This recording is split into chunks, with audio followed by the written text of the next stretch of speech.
quem treinava o Benfica arriscava-se a ser campeão. E eu treinei, arrisquei-me a isso e fui campeão. A história do homem que mais vezes foi chamado a treinar a equipa principal do Benfica começa longe de Lisboa, em Moçambique. Mário Wilson nasceu para o futebol em Lourenço Marques, atual Maputo, experimentando os primeiros pontapés nos fura-redes. Senhor de uma compleição física invejável, o jovem Mário praticava com sucesso outras modalidades: basquetebol, voleibol e atletismo, mas seria com a bola no pé que se viria a notabilizar. Deu nas vistas com a camisola do Desportivo de Lourenço Marques e rapidamente havia de despertar interesse na metrópole.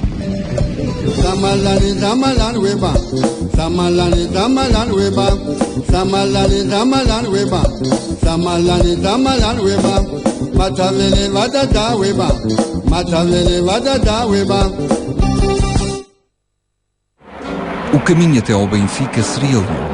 No verão de 1949, Mário Wilson chega a Lisboa, mas no fundo está ainda mais longe do emblema das águias. Vem para vestir a camisola verde e branca do Sporting.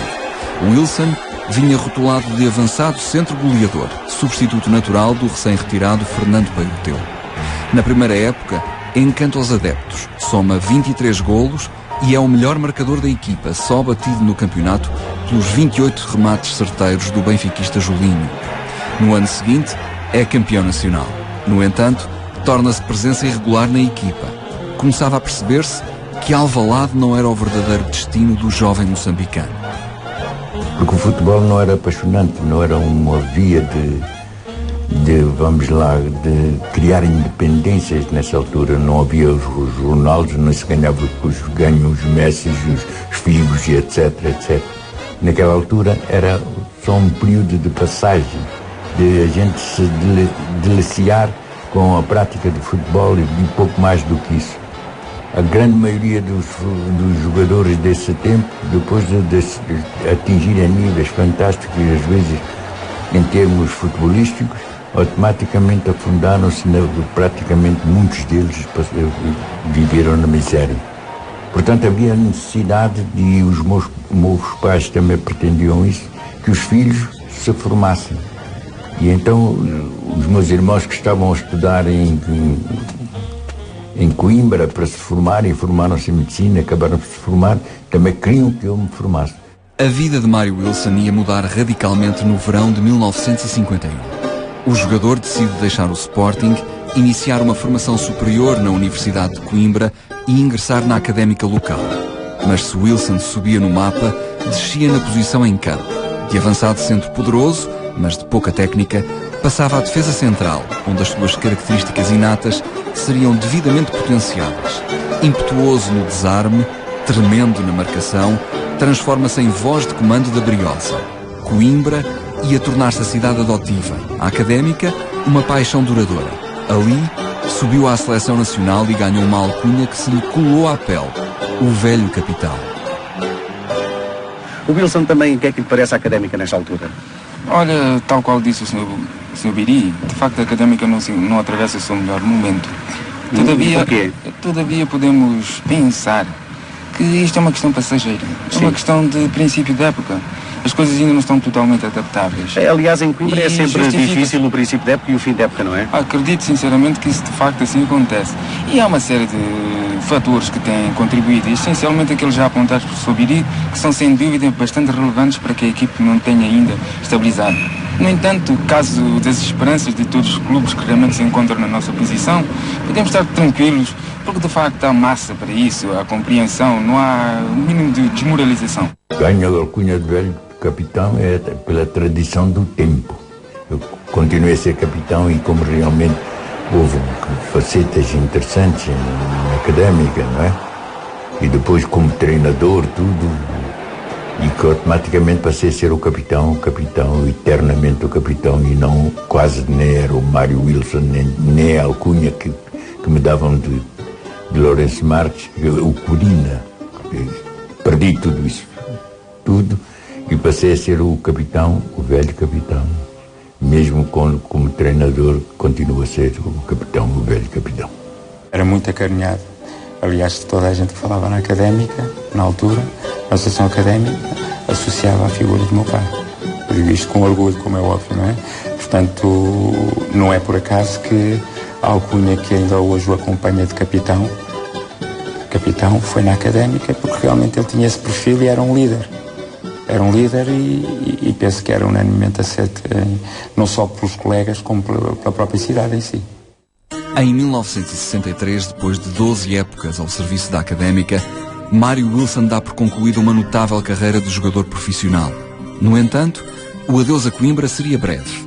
Pouco tempo depois, a direção da Briosa chama o velho capitão para o lugar de José Maria Pedroto no comando técnico dos estudantes.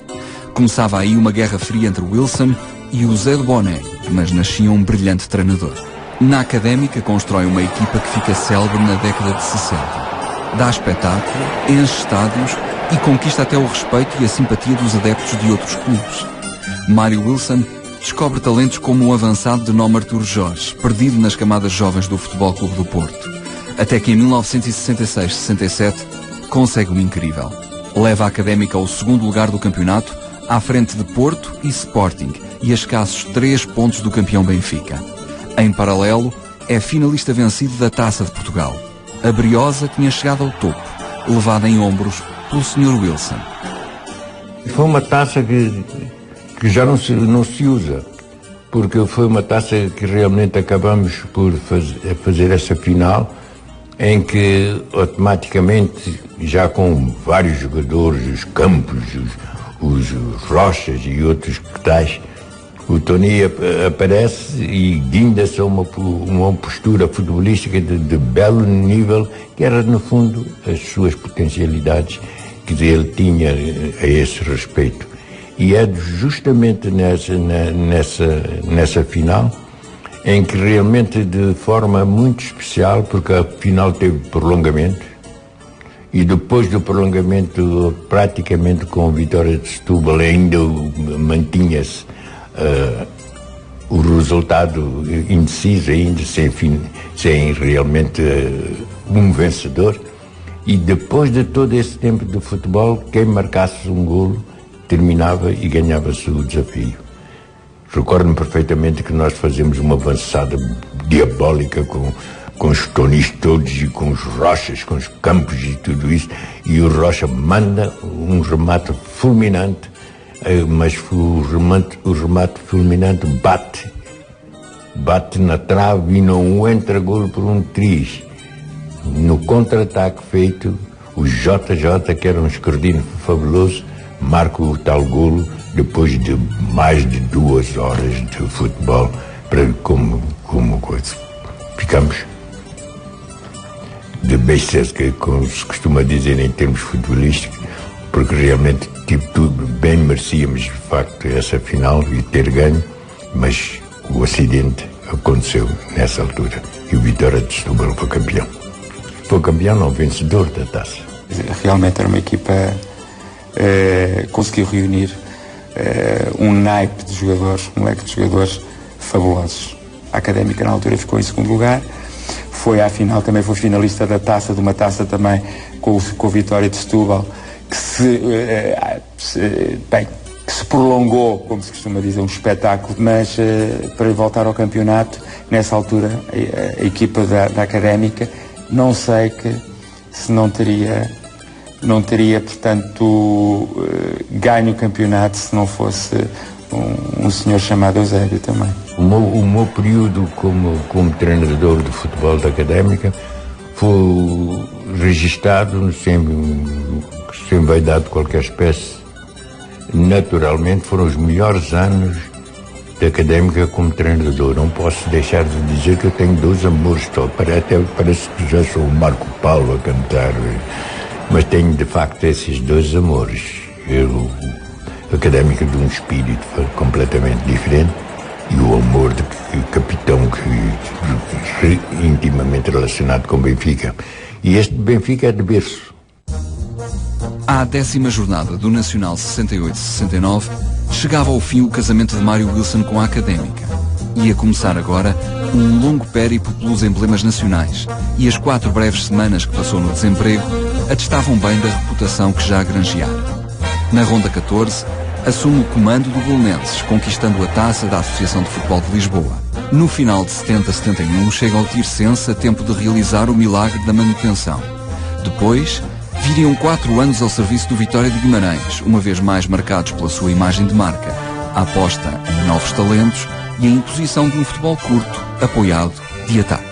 Durante aquele período que ele esteve comigo em Guimarães, foi realmente um período fantástico. Tínhamos boas equipas, jogávamos muito bem, porque ele gostava muito de pôr as equipas a jogar futebol, independentemente de ganhar ou perder, jogava bastante para o espetáculo. E como tínhamos boas equipas, jogávamos sempre do meio da tabela para cima, mas de qualquer maneira sempre a proporcionar espetáculos em todo lado. Os anos que estive em Guimarães, tanto no aspecto de produção futebolística como nas relações humanas, eu fui um menino querido em Guimarães, de maneira que também automaticamente acabei por voltar a Guimarães pela segunda vez e fiquei lá mais 2 anos. Independentemente de jogar ou não jogar, ele conseguia ter uma palavra sempre de apoio, um gesto.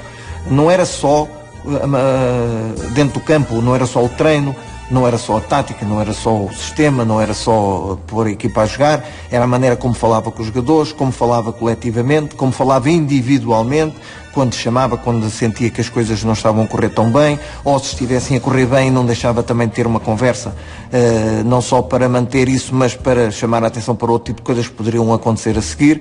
Estava presente, estava sempre presente, fosse no campo, fosse no balneário ou fosse em casa. Foi sempre um treinador acima da média, mas mais que um treinador foi mais a parte humana que nos seduzia, a parte de o pai que ele era para connosco. Era isso que traduzia mais o Mário Wilson. Depois de um quarto de século de mútua admiração, Mário Wilson e o Benfica iam finalmente trabalhar em conjunto. Apesar do triunfo no campeonato de 74-75, os encarnados não renovam com Milorad Pavic e decidem apostar em Wilson. O novo técnico chega sem direito a estado de graça. Muitos adeptos não compreendem a dispensa de Pavic. Outros recordam que em 40 anos de campeonatos nunca o Benfica foi campeão com um treinador português. Lá fora, vive-se a agitação do Portugal pós-revolucionário. Na Luz, a pressão de não poder falhar. A primeira jornada acentua a tensão. Os encarnados não vão além de um empate a 0 com o Boa Vista. No entanto, no final do ano, aquele resultado teria outra importância. É que os achadrezados seriam os inesperados concorrentes do Benfica na corrida ao título, ou não fosse o seu treinador, José Maria Pedroto, o rival de estimação de Mário Wilson. Tínhamos dois pontos de vantagem. E nesses 2 pontos que mais ou menos tínhamos de vantagem, íamos jogar ao Bessa, onde havia o Boa Vista estava de facto numa situação boa com o Alves, que era que dominava a equipa de Boa Vista. E é nessa altura que eu disse ao Cabrita, Cabrita, agarras no Nelan, que era um tipo rabioso, chato, de velocidade, e que era um reguila. Eu disse, este reguila, se secar o Alves, tudo tem que passar pelo Alves, o Boa Vista paralisa. O Mário Wilson era como um pai para todos nós. E era, além de ser um grande treinador, era um pai, era um psicólogo que não havia como ele no futebol. E ele vai, diz, Nelino, da cá, eu vou precisar de ti. Porquê, mister? Da cá, vou-me para o gabinete, sentou-me e dá.